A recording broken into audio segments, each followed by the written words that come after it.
মেয়াদ উত্তীর্ণ কিছু টফি আর চকলেট ময়লার ভাগাড়ে ফেলে দিয়েছিল একটি কারখানা।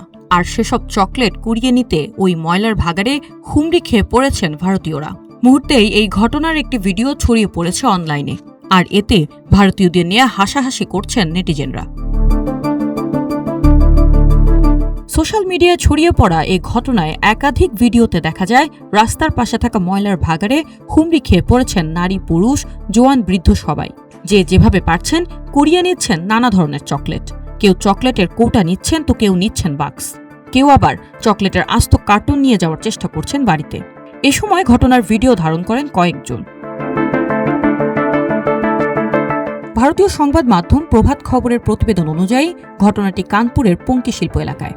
সোমবার সেখানের একটি উন্মুক্ত ময়লার ভাগাড়ে একটি কারখানার মেয়াদ উত্তীর্ণ চকলেট ফেলে দেওয়া হলে কিছুক্ষণের মধ্যে চকলেটগুলোতে চোখ পড়ে স্থানীয়দের। পরে সেসব কুড়াতে শুরু করেন কয়েকজন, আর তাদের দেখে ওই ময়লার ভাগাড়ে জড়ো হন আরও অনেকে। নারী, পুরুষ, শিশু, বয়স্ক ভেদে হুমড়ি খেয়ে পড়েন সবাই। ঘটনার ভিডিও সামাজিক যোগাযোগ মাধ্যমে ছড়িয়ে পড়তেই নানা প্রতিক্রিয়া দেখান নেটিজেনরা। এক্স হ্যান্ডেলে ভিডিওটি নিয়ে একজন লিখেছেন, দুদিন পর খাবারগুলো স্থানীয় দোকানে বিক্রি হবে, আপনি আমি কিনে নেব। উন্মুক্ত স্থানে মেয়াদ উত্তীর্ণ চকলেট ফেলার কারণে কারখানাটির জরিমানা হওয়া উচিত।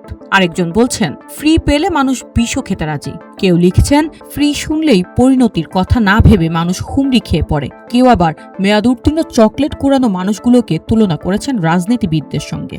তার দাবি, ভোটের আগে রাজনীতিবিদরা ঠিক এমনটাই করে। আবার কারো কারো প্রশ্ন, এই চকলেট খেয়ে অসুস্থ হলে তার দায় কে নেবে? বিষয়টি নিয়ে স্থানীয় প্রশাসনের কোনো তৎপরতা দেখা না গেলেও নানা প্রশ্ন তুলছেন নেটিজেনরা। বিনামূল্যে কিছু পেলেও তা আদৌ ভক্ষণযোগ্য কিনা সেটা যাচাই করার পরামর্শ দিয়েছেন নেটিজেনরা। অবশ্য ফ্রি জিনিসের প্রতি আকর্ষণ কমাতে বিনামূল্যে দেয়া সরকারি সুবিধা কমানোর পরামর্শ দিয়েছেন কেউ কেউ।